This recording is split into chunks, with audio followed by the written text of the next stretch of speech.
Já de pronto agradecer a presença de vocês aqui. E a gente está todo mundo reunido aqui no lançamento do livro do Luiz Fernandes, que é a Internacional da Lava Jato, Imperialismo, Nova Direita e o Combate à Corrupção como Farsa.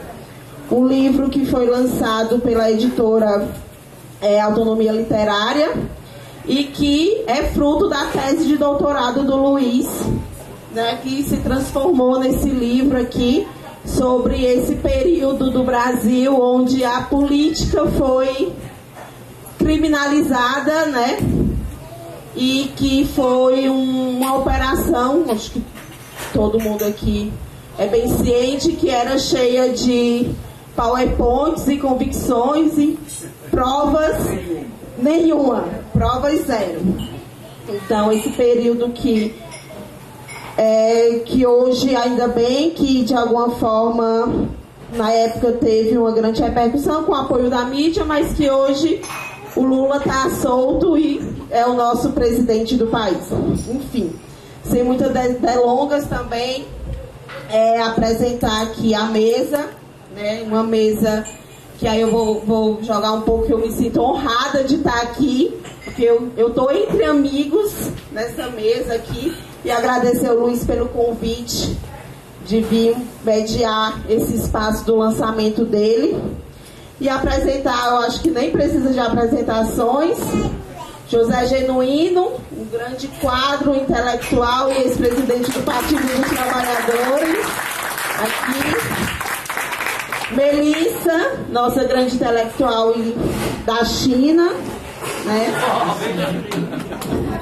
Ela veio literalmente da China, recém-chegada da China, né? Que a Melissa, ela é pesquisadora e visitante da Academia Chinesa de Ciências Sociais. E apresentar também a Helena, filha da Melissa. A gente passar para o Luiz, para ele falar um pouco do desafio que foi essa tese e transformar ela em um livro. Bem, boa noite a todas e todos. Estou muito feliz. Primeiro, acho que a gente sente quando vai lançar um livro, é quase, não sei, estava conversando com a Mel, é quase o nascimento de um filho, né? Depois de um longo processo aí de pesquisa, de estudo, e agora a gente está vendo materializado esse esforço para tentar dialogar com um público mais amplo. Acho que, primeiro, agradecer a presença aqui, todo mundo que está aqui, nesse sábado de frio em São Paulo, dos militantes aí do Movimento Brasil Popular, da Escola Nacional Paulo Freire, amigos que vieram até de outros municípios, de Campinas, enfim, estão também aqui presentes. Acho que fico muito honrado com a participação e com o entusiasmo da gente estar hoje comemorando um esforço aí de pesquisa, de estudo, que a gente vai estar começando a dialogar com um público mais amplo. Acho que para começar, a gente começar a dar um contexto sobre a nossa pesquisa, né? A pesquisa é fruto, como até a Miriam falou, do meu doutorado. Inicialmente eu fui fazer o doutorado muito em função de referências intelectuais, teóricas que eu tenho, no caso principalmente duas referências, que é o professor José Paulo Neto e o Carlos Nelson Coutinho, que infelizmente já faleceram. Então fui fazer lá no FRJ doutorado. Eu tinha um plano aí de estudos que era estudar o imperialismo contemporâneo. Só que eu queria sair um pouco, aí vem um pouco a carga de historiador, sair um pouco apenas de debates mais, digamos assim, gerais, mas para tentar também entender como que o imperialismo, para além de um debate teórico mais universal, ele se expressa na formação social do Brasil, né, na realidade brasileira. E aí eu peguei o caso da agenda anticorrupção, que à época estava estourando com a questão da Lava Jato. Quanto que é a primeira coisa que eu fui fazer, e aí é uma pesquisa ao mesmo tempo difícil, né, que é o grande desafio de um cientista social das humanidades. Nosso objeto é um objeto que está em movimento, né? A gente está estudando a sociedade, então, e ainda mais naquele contexto, né, de prisão do Lula, criminalização do PT, das esquerdas em geral, eleição do Bolsonaro. Então, quando a gente vai pesquisar, a gente fica ao mesmo tempo horrorizado e mais rebelde no sentido de fazer essa crítica, que a gente está fazendo algumas descobertas. E aí a primeira coisa que eu fiz foi dar um enfoque à relação que a própria Lava Jato, a Operação Lava Jato, poderia ter com o departamento com os Estados Unidos, com o Estado estadunidense. E aí a gente vai dando linha e vai descobrindo as coisas. A primeira coisa, que eu acho que já está no livro, aí vocês vão vendo no capítulo, é que a agenda anticorrupção não é uma política de governo nos Estados Unidos, mas uma política de Estado, e que no interior do Estado estadunidense, principalmente após 2001, que essa agenda anticorrupção vai virar um dos 3 vetores da nova tentativa de hegemonia do imperialismo estadunidense ao lado da guerra às drogas e do combate ao terror.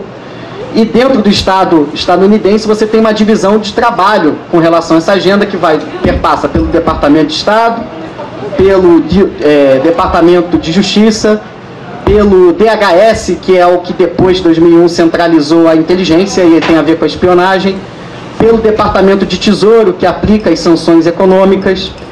E, para além de governos, a gente viu que essa questão da anticorrupção estava muito bem estruturada nisso.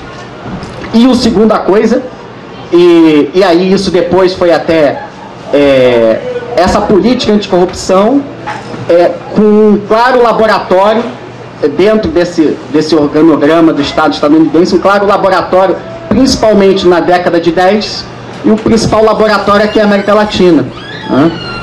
A gente pega documentos, e aí que eu acho que é importante, o livro que vocês vão ter em mãos não é um livro de história da Lava Jato, mas é um livro que vai perpassar pelos elos da Lava Jato com o imperialismo estadunidense. E aí, nessa agenda de 2010, com muito foco na América Latina, a gente tem experiência de combate à corrupção no modelo estadunidense, na Guatemala, em Honduras, no México, e os próprios agentes estadunidenses verbalizando que a Lava Jato foi a expressão mais avançada do modelo de combate à corrupção na América Latina. E isso aí está em documentos do Congresso dos Estados Unidos, em documentos de agência para o desenvolvimento, a USAID, que vão falar justamente isso. A Lava Jato teve uma entranha no sistema político institucional brasileiro porque a Lava Jato conseguiu firmar parcerias formais e informais com agentes dos Estados Unidos. E essa coisa da parceria informal, isso aí a gente pegou até antes da Vaza Jato, Parceria informal é uma linha política desse combate à corrupção do modelo estadunidense. Até nas palavras aí da documentação vão colocar, eles falavam, nós para combatermos a corrupção em estados corruptos, tem a corrupção endêmica, estados autoritários, nós temos que caçar os campeões anticorrupção, naquela linguagem bem competitiva dos Estados Unidos, Caçar os campeões significa aqueles caras que têm mais identidade com esse modelo anticorrupção dos Estados Unidos. E além dessa questão da relação do Estado estadunidense com a Lava Jato, nós vimos, e aí foi uma coisa que baqueou até para a gente conseguir fazer o debate do imperialismo contemporâneo, que eu já vou falar.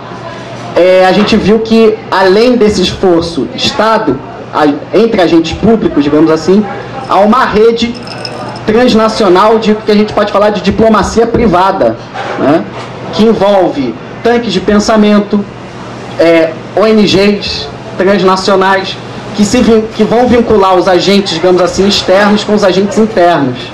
Então, por exemplo, a gente até viu agora, o pessoal até de extrema-direita denunciou aquela coisa, fez aquele discurso, o negócio do Gilmar Mendes que faz em Portugal, esse encontro. Isso, mais do que algo episódico, é algo corriqueiro, que vai existir na relação entre esses agentes estatais e privados. Então a gente foi ver aqui, a gente foi pesquisar depois a relação de diversos tanques de pensamento estadunidenses com a Lava Jato. E esses tanques de pensamento de várias vertentes ideológicas. tanques de pensamento liberais, conservadores, mais tradicionais, tipo o Conselho Atlântico, Conselho das Américas. Conselho Atlântico, para vocês terem ideia, o Janot, quando saiu deixou de ser procurador-geral, ele virou bolsista do Conselho Atlântico, que é um órgão historicamente muito vinculado ao Partido Democrata, né?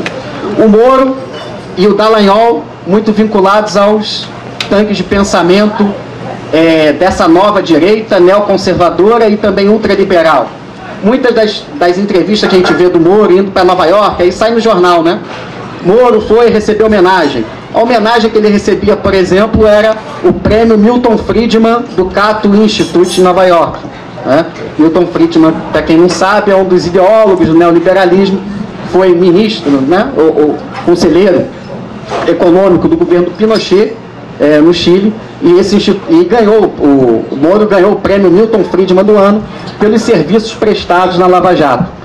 E aí, mais do que essa diplomacia privada, mais do que a gente vê digamos assim, uma conspiração, óbvio que a conspiração existe, mas existem elementos mais amplos para se analisar a história nesse sentido.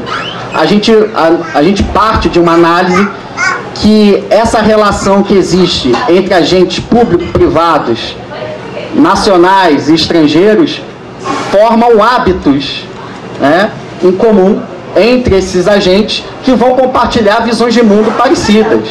Então, por exemplo, o modelo de combate à corrupção estadunidense, que não é efetivado nos Estados Unidos, mas é exportado, tá? É exportado via jurisdição extraterritorial, a chamada FCPA, a Lei de Anticorrupção no Exterior.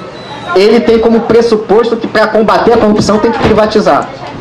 O problema da corrupção é o excesso de Estado. O Estado é o grande produtor da corrupção. Não por acaso que quando a gente vai ver esses agentes, esse pessoal da Lava Jato, os lavajatistas, quando teve a corrupção das Americanas, a fraude financeira, esse pessoal fica quieto. A corrupção do mercado, ela não existe. O mercado, ele é puro. O problema da corrupção é a relação do Estado querer impedir o livre mercado. E essa galera da Lava Jato, ela é forjada dentro dessa concepção, dentro desses contatos com universidades, etc. E vão trazer esse modelo, mais do que algo externo, eles vão acumular forças internamente no Brasil para trazer esse modelo anticorrupção. E aí vem, Genuíno pode falar, vem desde os anos 90, que a gente vai ter uma espécie de giro à direita no debate sobre anticorrupção, transparência, etc., que vai sair na nossa Constituição, que tinha como, até por conta da ditadura, da herança da ditadura, o foco da anticorrupção era um Estado soberano, concurso público, soberania, controle social, e aí vem as políticas públicas, etc. Vai ter um giro e vai virar o problema da corrupção um problema de excesso de Estado. E aí vem com as contra-reformas neoliberais dos anos 90, vem depois firmando as parcerias com os Estados Unidos. Uma ideia boa que teve até no primeiro governo Lula, que é a Estratégia Nacional contra a Lavagem de Dinheiro e Corrupção, a ENCLA. Só que a ENCLA, a gente viu, dominada, hegemonizada por esses agentes e com esse modelo de combate à corrupção importado dos Estados Unidos, e a presença da sociedade civil dentro da ENCLA, a gente vai ver que eram ONGs, tipo a Transparência Internacional, Instituto Etos, entidades empresariais ligadas a esse modelo. Né? E aí esse acúmulo de forças, na nossa avaliação aí, tem a ver com o nosso último capítulo, é uma resultante que vai dar na Lava Jato. Né? E aí a gente organiza, a partir dessa pesquisa que reúne pesquisa de documentação, mas também análise sobre essa documentação, mas sobre o que é imperialismo hoje. Né? Só mesmo para concluir, para não falar demais, para vocês lerem o livro, né? O que acontece? Principalmente dos anos 80 para cá, existem vários estudos, inclusive Expressão Popular está lançando esse ano vários livros muito interessantes. O primeiro foi do John Smith. Eles vão falar o seguinte: principalmente dos anos 80 para cá, as transferências de riqueza da periferia para o centro, elas aumentaram. Mesmo com os estados soberanos, as transferências de riqueza, o que é produzido aqui na periferia, elas aumentaram essas transferências de riqueza. A gente pode citar um exemplo, até tem no debate público brasileiro algumas ilusões, quando vai falar do agronegócio. Né? Quando a gente vai falar do agronegócio brasileiro, a gente acha que o agronegócio está gerando dólar para o Brasil e está sendo importante para a balança de pagamento. Esquece que esse agronegócio é dominado por capitais transnacionais. Então, uma parte dos lucros desse agronegócio são remetidos para o exterior e aqui, por conta da nossa questão tributária, enfim, é um mini paraíso, assim, um paraíso fiscal que facilita essas transferências de riqueza. O que isso tem a ver quando a gente vai falar de Lava Jato? A gente precisa entender as formas que legitimam a exploração do sul global, a intensificação dessas transferências de riqueza. E uma das formas que vão legitimar essa forma imperialista contemporânea é o que a gente vai chamar, que tem a ver com lawfare, o imperialismo legal. O imperialismo hoje ele não precisa ter colônias necessariamente, mas ele tem o poder de ter jurisdições que valem para o mundo inteiro.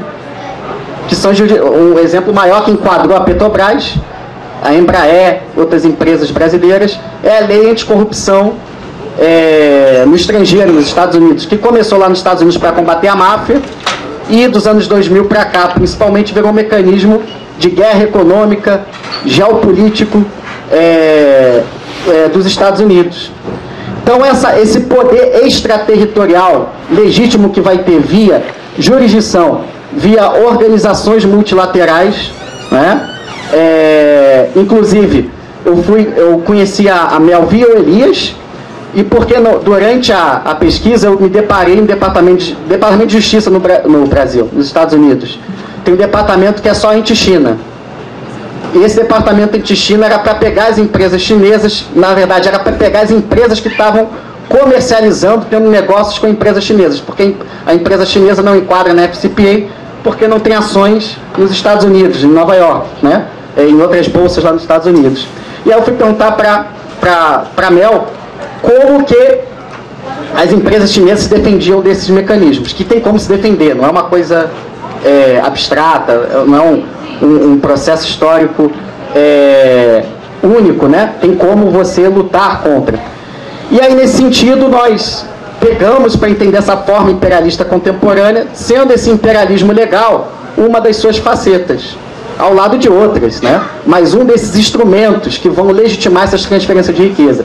Se alguém tem dúvida que a Lava Jato é um instrumento dessas transferências de riqueza, basta ver os impactos econômicos da Lava Jato. Tem os estudos, a Juliane Furno levanta muito bem isso, né? E aí também está no nosso último capítulo. Você tem uma série de privatizações pós-operação, você tem uma nova organização do mercado de trabalho no Brasil, por conta do desemprego, do subemprego, por conta da nossa desestruturação de cadeias produtivas mais complexas, ou seja, os empregos que estão sendo gerados são piores e são mais precários. Consequentemente, isso é importante para o imperialismo, porque você vai nivelar os salários aqui, a exploração a taxa de exploração muito alta, e você vai conseguir impor no centro capitalista negociações de mais imposição do capital sobre a classe trabalhadora local. Então, a gente levanta isso, né, faz essas relações. Então, é um livro que vai ter uma documentação, uma análise de documentação, algumas inéditas publicadas no Brasil, tá? Nos Estados Unidos isso já era público, alguns debates inclusive de lá, e uma análise também de como que se relaciona com os mecanismos do imperialismo contemporâneo.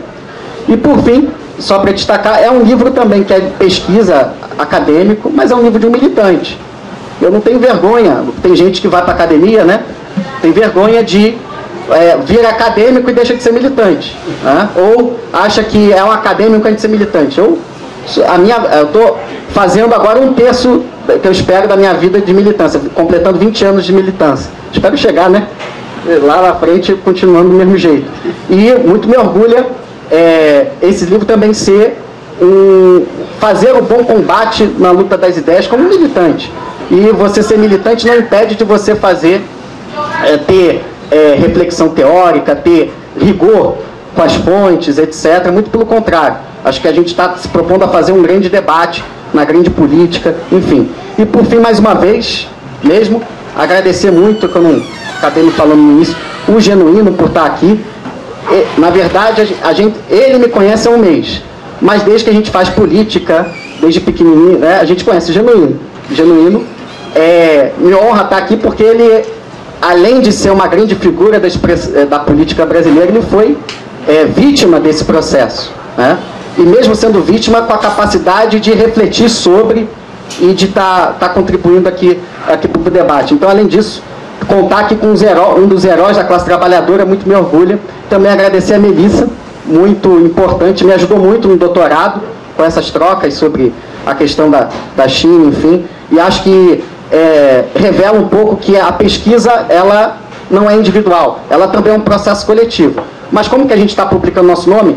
O bônus eu acho que é coletivo. O ônus deixa comigo, que é insuficiência, que ainda eu tenho muito que aprender, sou jovem, enfim. Mas eu acho que é isso, e agradecer muito. Eu acho que esse livro aqui é parte de todo mundo que está aqui de alguma forma, que me ajudou muito e que é parte desse processo aí que se sintetiza nessa publicação. Então, é isso. Obrigado, Emília, também. Obrigada, Luiz. Só agradecer por ter dividido com a gente a sua tese em forma de livro aqui. Gente, lembrando, quem não adquiriu o livro, tem aqui, ó, pode comprar o autor, depois vai sentar ali, vai fazer uma rodada de autógrafos com todo mundo. Ele já está até com a caneta em mãos aqui. Já para ele, acabou aqui, ele já vai sentar e iniciar todo o processo de autógrafos aqui para todo mundo. E agora passar para essa grande referência que a gente tem, que é José Genuíno. Muito bem. Olha, pessoal, eu acho que esse livro coloca luz sobre um tema que pegou a esquerda de surpresa. Ela foi ingênua, ela foi em parte cooptada e ela foi profundamente atingida. Eu digo até que a estratégia do imperialismo na guerra contra a corrupção, que é a terceira guerra, eles estabeleceram a guerra contra as drogas e encheram os presídios de jovens, pobres, negros, por causa do consumo e do consumo individual e transporte de pequenas quantidades de droga. Vocês estão vendo o debate sobre essa questão no judiciário e no parlamento. Essa guerra contra as drogas teve uma convenção internacional antidroga, que o Brasil assinou. E foi no governo Fernando Henrique Cardoso, no início do governo, que a DEA fazia uma aliança promíscua com a Polícia Federal. Vocês devem estar lembrados que teve um escândalo na época que caiu o ministro da Aeronáutica sobre as relações da disputa do Civan entre uma empresa americana e uma empresa francesa. Mas aquilo ali é uma ofensiva, porque você criminaliza a partir do transporte de pequenas quantidades e do consumo, e não pega os traficantes, você pega os consumidores, os correios, principalmente jovens. Cheira as cadeias. Eu vivi na cadeia na ditadura, era uma população mais idosa. Eu vivi a cadeia na democracia liberal, a idade dos prisioneiros diminuiu, 25 a 30 anos. Quando na época da ditadura no Carandiru era de 45, 50. A segunda guerra foi a guerra contra o terrorismo, a partir das Torres Gêmeas, que eles criminalizaram o islamismo. Foi uma guerra. Estabeleceram centros de tortura extraterritorial, inclusive na famosa Europa liberal, e fizeram toda aquela campanha, porque essas operações, é uma guerra, pessoal. E aí vem a guerra contra a corrupção, que eu vou me detalhar mais. Vocês se defrontam com uma novidade. Por que você tem o conceito de operação e de força-tarefa? O conceito de operação e de força-tarefa é a transposição para a justiça da técnica e da arte militar. Operação e força-tarefa é tipicamente de operações militares. Você tem o chefe, você tem os organismos e você tem o alvo, o inimigo. É isso. A repressão funciona assim. Foi assim no DOI-CODE, na época da ditadura, foi assim na Guerra do Vietnã, foi assim na Argélia, que criou uma expertise sobre a tortura científica. Então, veja bem, por que esse ano você usa o conceito de operação, de força-tarefa? Traz essa expertise. E eu acho que nós fomos tão ingênuos que o governo nosso, quando assumiu em 2003, deu todo o aval para o ENCLA. Esse ENCLA, pessoal, se reuniu a primeira vez em Pirinópolis. Eu era presidente do PT, eu me lembro dessa história. Quem estava lá? Juiz de primeiro grau, procurador, delegado da Polícia Federal. E aí nasceu um conceito absurdo. Força-tarefa tem que ter varas especiais. Veio a 13ª em Curitiba e a 7ª no Rio de Janeiro. Foram as duas varas centradas para discutir a territorialidade judicial. E aquilo ali, no meu modo de entender, foi a principal arma de atingir os governos progressistas. Equador, Peru, Argentina, os Kirchner, o Brasil. Isso não chegou na Venezuela porque a disputa ali era no plano militar, não era nesse plano aí. Atingiu a Tunísia, atingiu o Egito, e esse processo veio se desenvolvendo, que foi a expertise trazida pelos Estados Unidos pela Operação Mãos Limpas da Itália. Os Estados Unidos, o imperialismo americano, se apossou de duas grandes experiências de guerra. A experiência dos franceses na Argélia, quando surgiu a ideia da tortura científica. A tortura científica, pessoal, não foi criada nos Estados Unidos, não. Foi na Argélia, pelos franceses. Aí eles pegaram aquela experiência e transformaram em aulas na escola do Pentágono. A mesma coisa ficou a questão do combate à corrupção. Aí os Estados Unidos teorizou o direito penal do inimigo. O conceito de inimigo resgata a ideia do Carl Schmitt, do nazismo, que o inimigo tem que ser destruído, tem que ser eliminado. Não tem adversário, tem que ter inimigo. E aí você tem o alvo, o comandante da força-tarefa e as operações. Por isso que toda operação, o pessoal diz, foi um escândalo. Os procuradores se relacionaram com o juiz e com o delegado da polícia. Isso aí é da natureza. Comparem com a UBAN. O que era a UBAN na época da ditadura, pessoal? Polícia Militar, Polícia Civil, Fleury, Exército, Marinha, tudo funcionava como um comando. Isso. E eles fizeram esse processo. E o nosso governo não percebeu isso, até porque eu brinco muito. A gente tinha uma política externa sul-sul, mas no terreno do direito era norte-sul. Nós não despregamos dos centros de elaboração dessa estratégia nos Estados Unidos. E eu acho que o grande laboratório foram as experiências do Mensalão.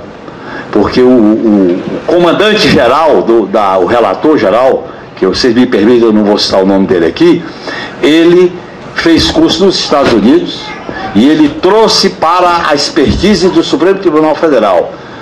Foi nomeado dentro do sistema de cota. E aparece como o grande salvador da pátria, bebendo no direito penal americano a eficiência do inimigo, o direito penal do inimigo. Você tem um livro que se chama Direito Penal do Inimigo. Esse direito penal do inimigo é para centrar fogo, é aquilo ali. Então, PT é inimigo, Lula é inimigo, o Correia do Equador é inimigo, os Kirchner é inimigo, aí vai escalando. Exatamente o que eles faziam na guerra tradicional.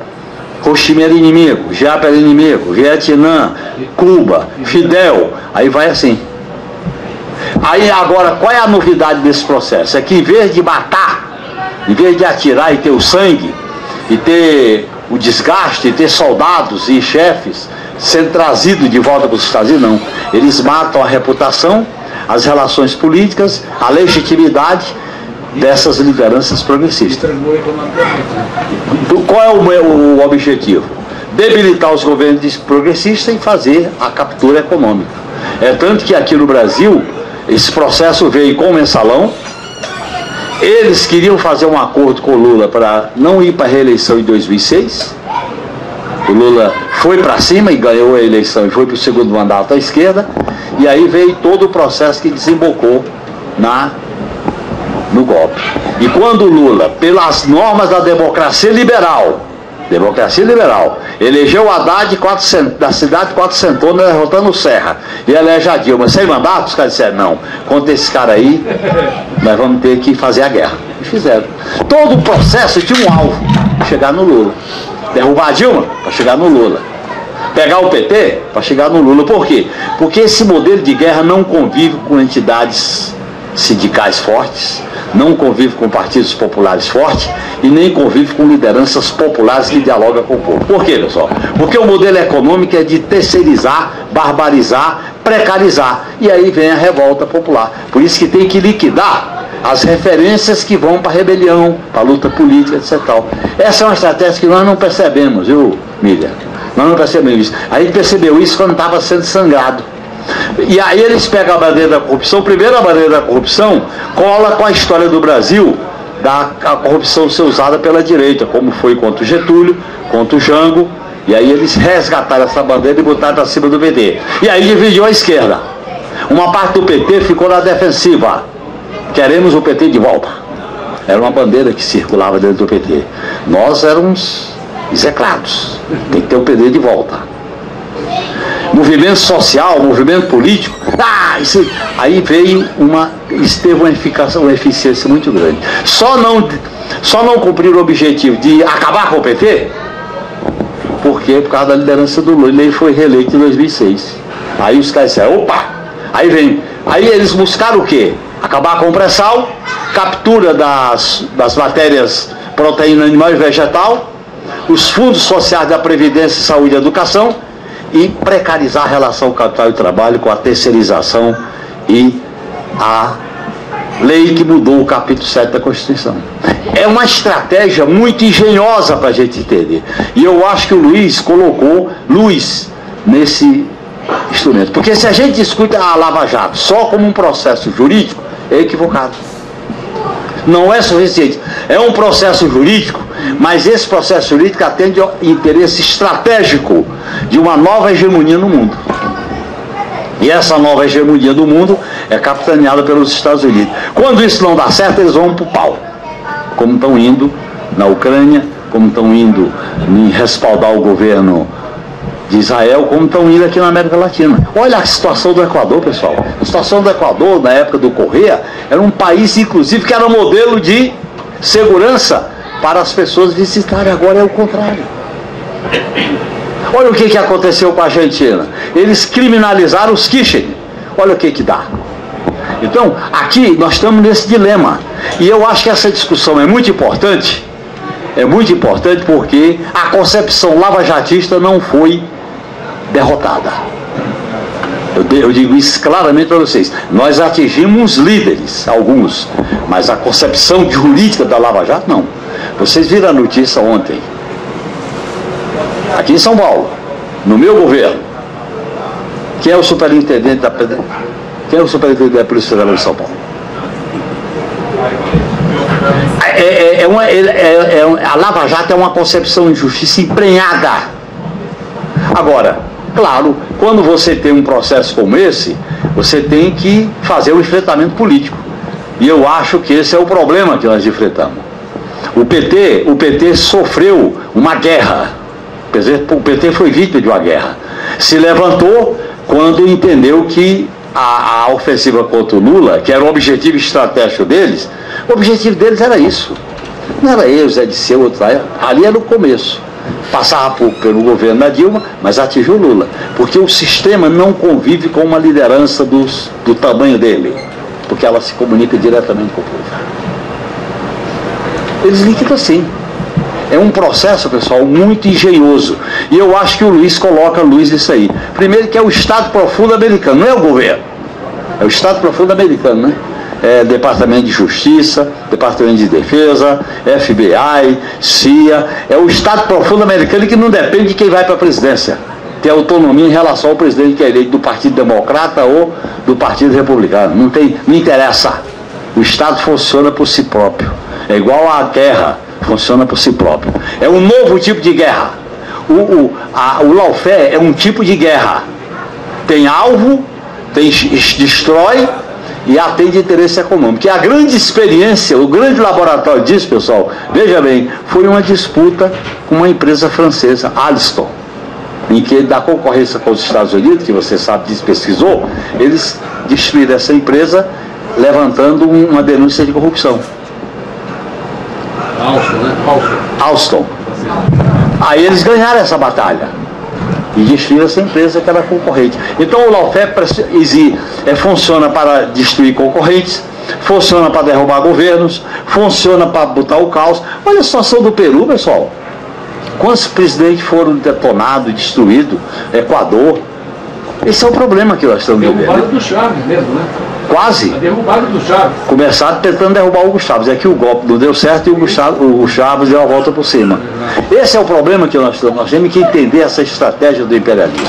Como eu defendo que nós temos que combater politicamente. Então, eu acho que aqui no Brasil, eles foram com sede no pote demais. Porque a arrogância subiu, elegeram um estabanado fascista, meteu aos pés pelas mãos, e aí nós tivemos condições de eleger o Lula, de reeleger o Lula.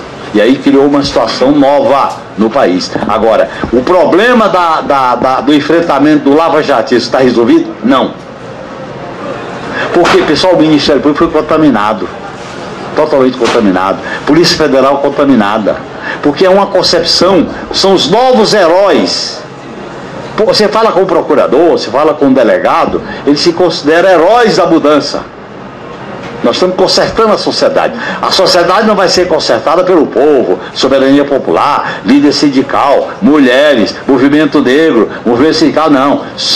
É a meritocracia. É a inteligência. Essa é a concepção deles. Por isso que eles criam uma estética. Qual é a estética? Fazer uma aliança com a mídia tradicional.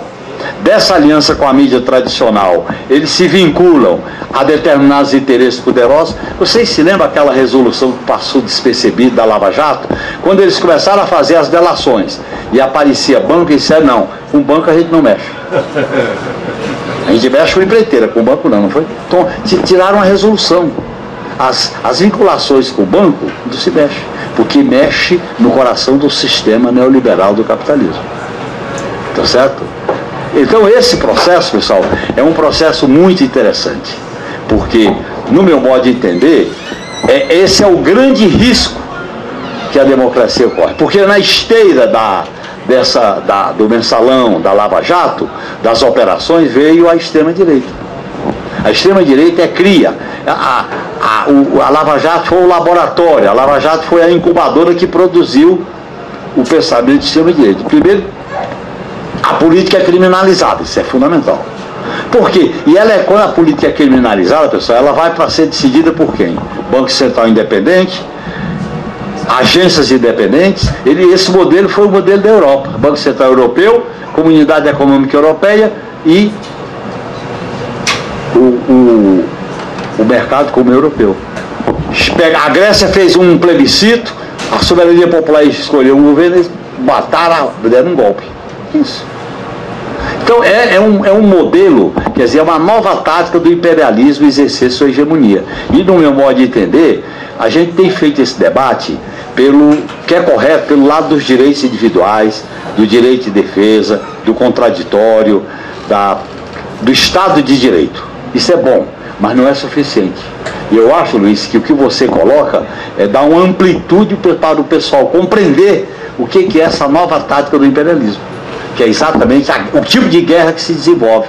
E é uma guerra que eles usam os grandes institutos do pensamento de direita, Millennium Down, as grandes cadeias de televisão, os grandes jornais, e agora, pessoal, tem um elemento novo: a aliança deles com as Big Techs. Essa coisa monstruosa, Google, Amazon, né, Facebook, YouTube, e vai por aí afora. Aí fica um poder incrível. Se a gente não tiver uma vigilância para o enfrentamento, eu acho que nós vamos ser vulneráveis. Por isso, Luiz, que o teu livro eu faço questão, eu acho que você tem que divulgar ao máximo esse livro.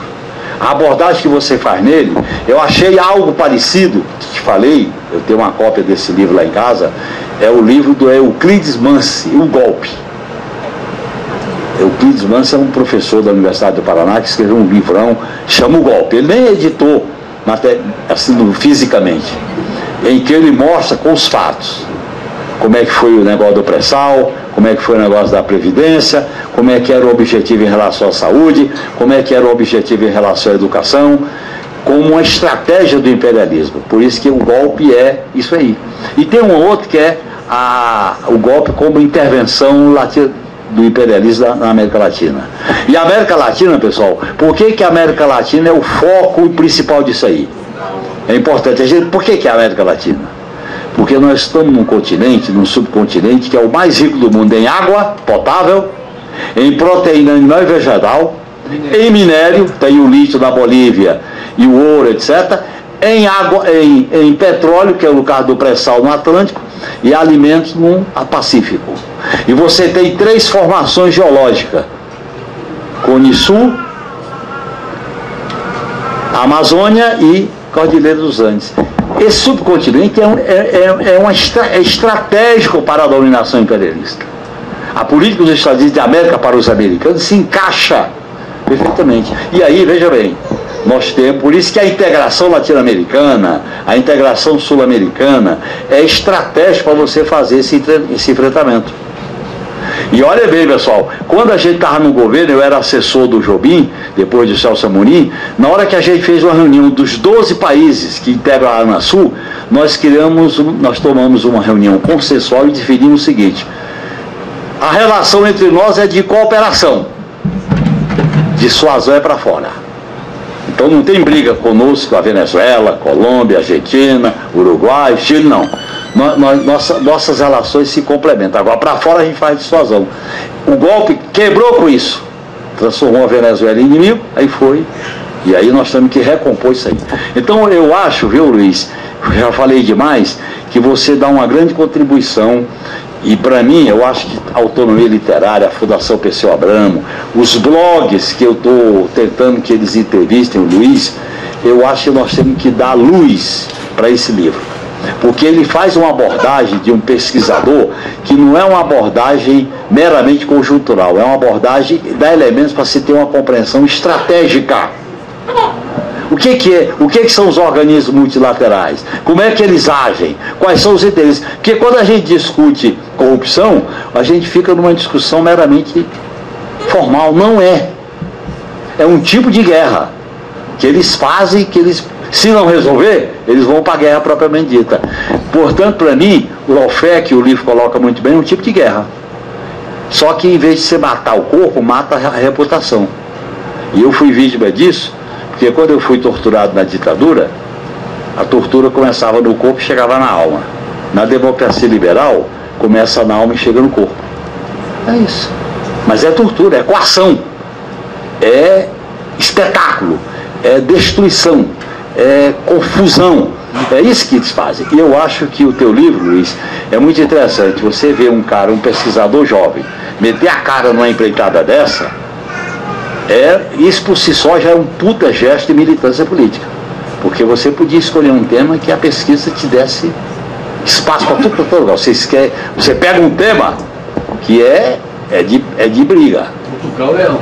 É cutucar o leão. Você está cutucando o leão, porque você está botando luz no negócio, até o nome, né? Internacional Lava Jato. Foi o Dreyfus que botou a Internacional Capitalista. É isso. A gente tem que dar nome às coisas como elas são. E se a esquerda não tiver essa compreensão, pessoal, a esquerda será engolida. Porque a guerra neoliberal, ela destrói ingenuidades, ela destrói muro, destrói ambiguidade. Ou você tem lado ou vai ser destruído. Não tem meio termo. As disputas são radicalizadas, porque o modelo precisa de muita coisa. Eu vou terminar mesmo. Vocês viram uma matéria de Outras Palavras hoje do site? As 7 irmãs da área da saúde. 7 irmãs são os grandes grupos econômicos que lucram com a privatização da saúde, hospitais, atendimento, exame, etc. Chama-se as 7 irmãs na área da saúde. Esse pessoal quer destruir o SUS, pessoal. Esse pessoal quer acabar com as transferências constitucionais para a saúde. Por isso que veio o terrorismo do ajuste fiscal. A educação estão privatizando. Porque não tem mais lugar para lucrar. já exploraram a mais-valia, já tomaram as terras, já tomaram as águas, estão tomando o petróleo. O que vai tomar agora? A vida das pessoas, a saúde, a educação, é isso. E olhem bem, eles querem capturar o futuro das pessoas. Por isso que se a esquerda não visualizar um futuro, ela é derrotada. Porque aí estão hipotecando o futuro. E se a esquerda não apresentar uma proposta antissistema, anticapitalista, ela será engolida. E não adianta ter bons modos. Eles passam por cima, eles têm um X. Passou o X, não está do nosso lado, prepara que a gente atira. É isso. É uma luta muito radical. E numa luta radical, a esquerda tem que ser antissistema. Se ela não for antissistema, ela nem mobiliza a juventude para uma proposta de sonho, de utopia. Já falei demais, viu? Obrigada, Genuíno. Muito bom lhe ouvir. E aí você fez uma boa propaganda do livro, né? Então, para quem não comprou, gente, aproveita ali e compra, porque é super indicado pelo Genuíno para estudar a estratégia e a tática desse novo imperialismo legal aí, que está com uma nova roupagem de golpes, principalmente na América Latina aqui. E chamar aqui à mesa a nossa Melissa Cambuí, nossa pesquisadora visitante da Academia Chinesa de Ciências Sociais, e a Helena, um pouco sonolenta aqui também, né, Helena?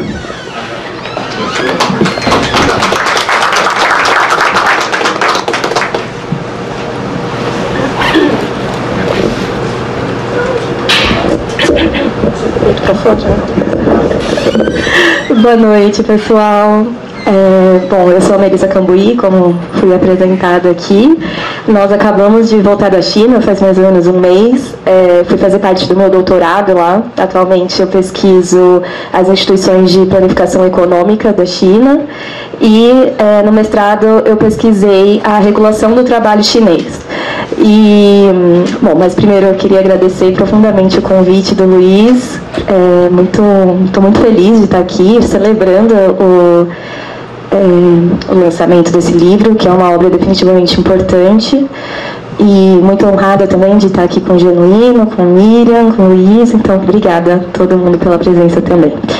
E, bom, Genuíno estava ali falando sobre o receituário neoliberal, né, sobre como esse imperialismo legal vem nessa conta do consenso de Washington, e foi começando a pesquisar justamente a reforma trabalhista, ainda no Brasil, que meus estudos sobre a dinâmica de acumulação neoliberal e depois sobre o processo de desenvolvimento chinês que começaram.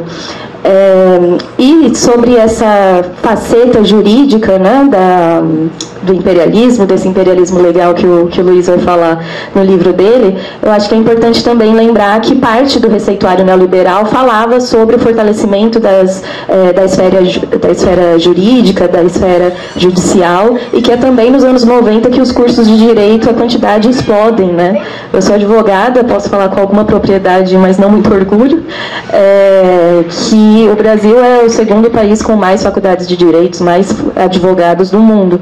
Então, faz parte da aplicação desse receituário neoliberal a partir da década de 90, né, que a gente vai chamar de a década perdida, o fortalecimento e a intensificação desse papel do direito nessa nova dinâmica de acumulação neoliberal que vai se estabelecer no Brasil. E isso, enfim, acho que uma das grandes contribuições do livro do Luiz tocar nessa questão que, enfim, além de pertinente, é muito urgente do imperialismo, porque falar de imperialismo é também falar da questão nacional, que infelizmente são dois assuntos que muitas vezes têm a sua importância bastante questionada em parte da esquerda, né?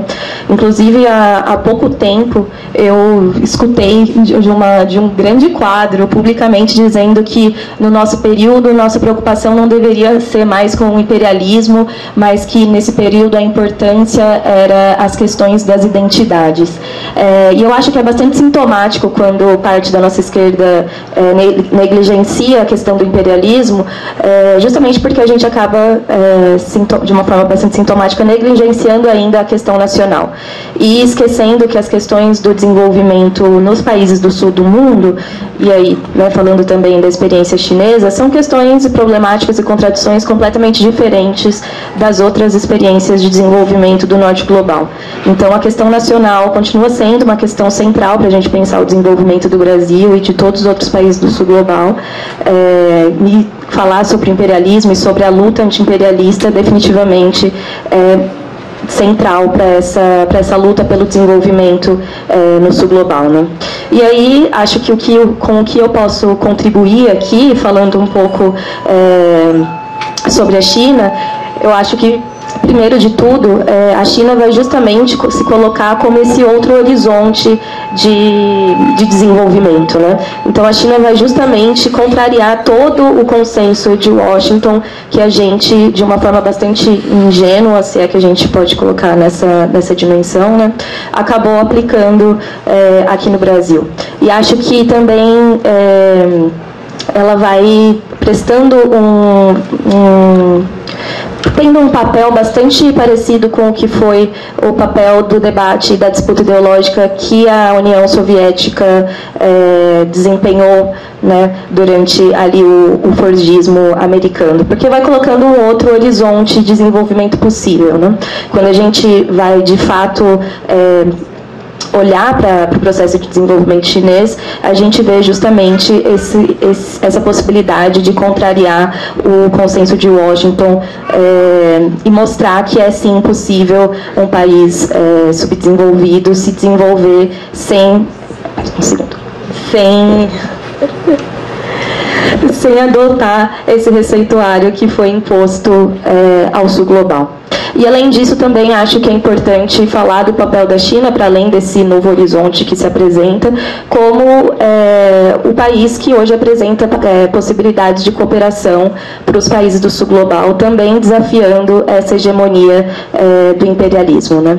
Então, existe algo de uma forma social atual do imperialismo que vai atacar, que vai minar as possibilidades de desenvolvimento socioeconômico no sul global, que a China acaba apresentando também alternativas a esse caminho desse imperialismo na sua forma atual, né, na sua forma contemporânea. Então, quando a China oferece alternativas de financiamento, por exemplo, as plataformas de financiamento tradicionais hegemônicas, ela também vai dando possibilidades concretas de desenvolvimento no sul global, né? Então, quando a gente ainda era refém, né, do financiamento hegemônico, como o FMI e outras plataformas, a gente sabe que havia toda uma pressão para a adoção do receituário neoliberal para que a gente conseguisse acessar financiamentos e outros investimentos no Brasil e coisas do gênero. E com a China, essa possibilidade de cooperação se dá de uma forma bastante diferente da forma apresentada pelo imperialismo e apresentada pelo capitalismo central, né, pela hegemonia. Então, acho que a Helena quer contar um pouco da experiência dela da China. Daqui a pouco você fala. Então, enfim.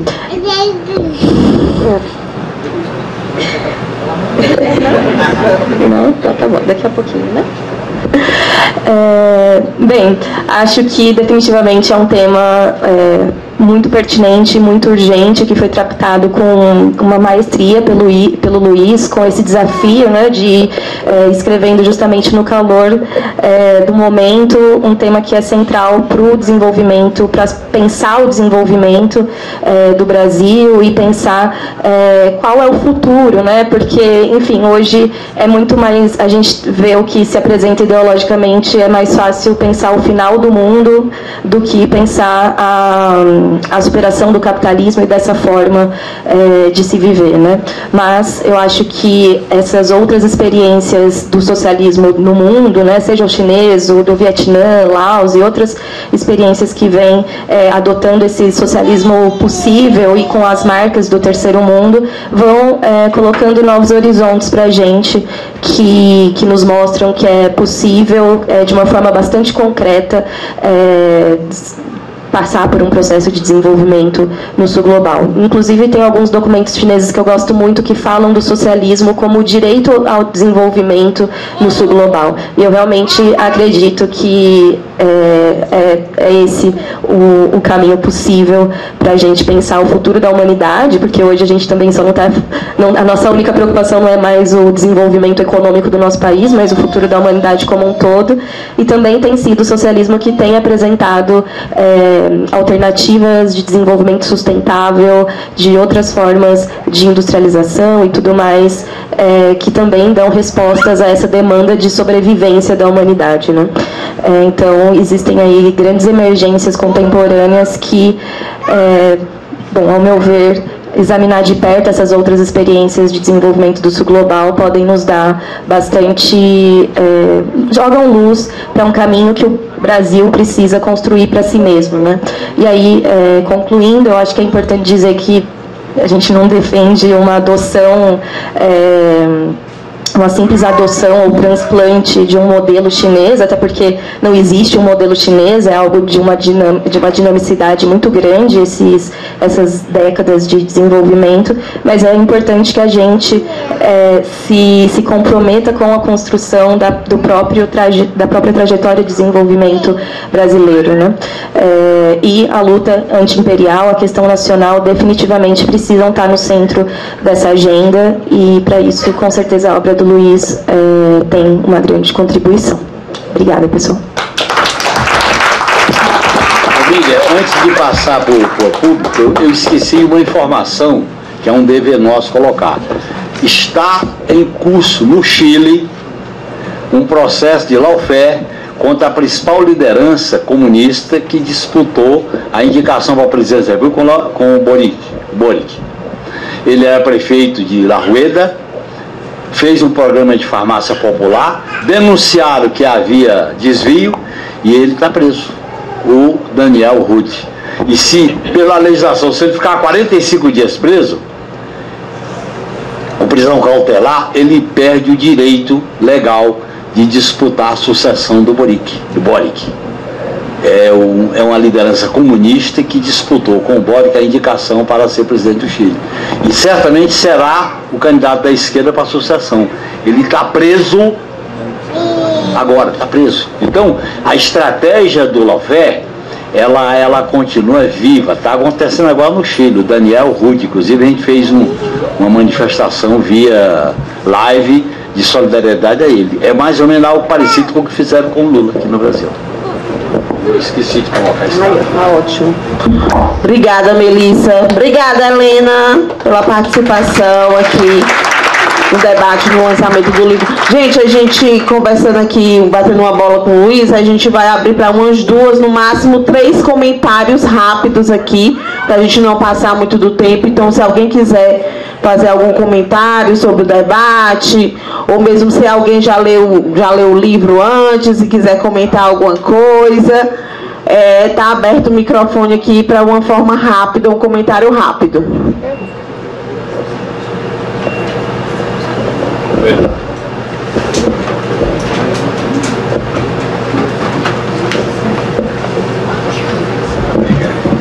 Bom, primeiro queria saudar aí o lançamento, é um grande lançamento. Eu já tinha lido a tese do Luiz, acho que é uma pauta muito importante, essa questão da luta anti-imperialista, da luta contra o combate à corrupção, do ponto de vista imperialista, né?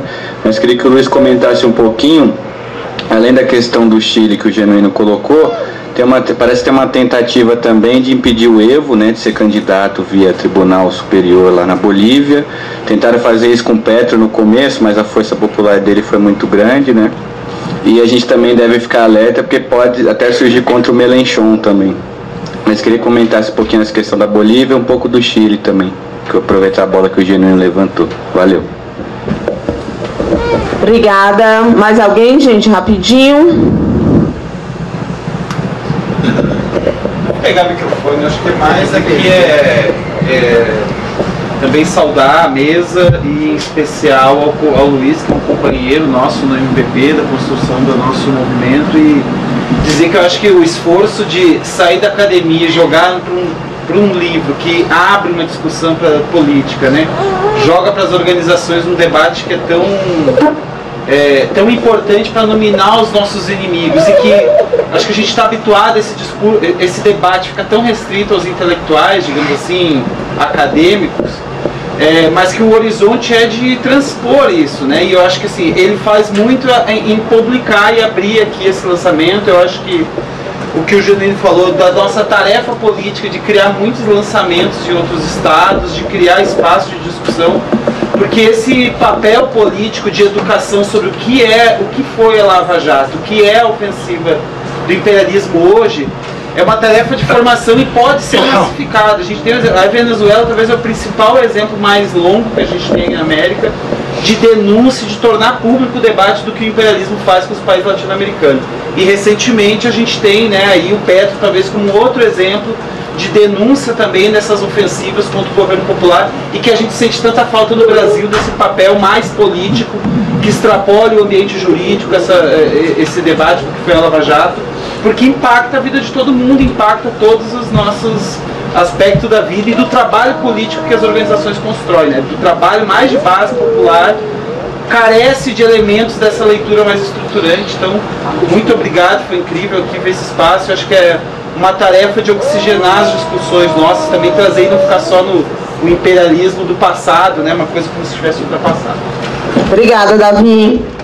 Rápido. Primeiro, parabenizar esse esforço de lançar essa ideia na praça. Eu fiz ciências sociais na USP na década de 70, sociologia. E eu enfrentei, você colocou no início da tua fala, algo que me chamou a atenção, que eu encontrei muito durante o meu período de universidade na década de 70. Palavras como imperialismo, classe operária, revolução, capitalismo, revolução nem pensar, mas eram palavrões na escola, na Universidade de São Paulo. Eram palavrões. E eu fico muito feliz de ver que você parece que enfrentou a mesma batalha e que não mudou, e que você está saindo à rua lançando esse livro, que é para mim fundamental. Eu queria que você desdobrasse um pouco. Foi no Rio que você encontrou isso? Foi. Então, por favor. Vou passar aqui para o Luiz rapidinho para a gente ir concluindo o nosso lançamento. E ter essa assinatura do livro. Sim. O Genuíno, ele tá quase meu agente. Qualquer coisa do meu cartão tá com você agora.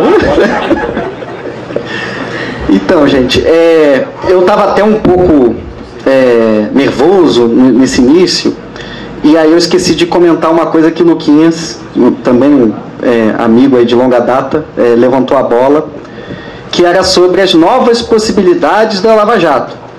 Porque a Lava Jato, até na linguagem do imperialismo estadunidense, foi uma experiência.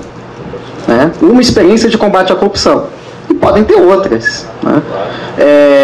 E já está tendo. Né? E aí, curioso, né? Eu agora fui trabalhar numa pesquisa sobre economia popular na América Latina. E a economia popular é isso que Davi está mexendo, né?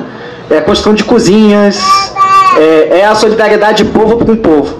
Tá? E como que isso depois já vira política pública. Isso é muito enraizado na Argentina. Temos experiência no México, temos experiência na Colômbia com um programa chamado Público... Ao invés de falar de parceria público-privado lá está falando parceria público-povo do governo.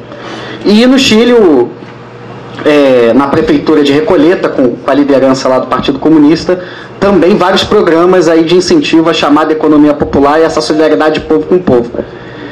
Eu vejo, e o que a gente está levantando, é que até com uma forma de guerra cultural da extrema-direita contra essa tentativa de acúmulo de forças, de enraizamento da esquerda no trabalho de base, isso já está sendo alvo na América Latina. O governo Milei já está vetando chegada de alimentos nas cozinhas lá na Argentina, falando que tem corrupção nas cozinhas populares lá na Argentina.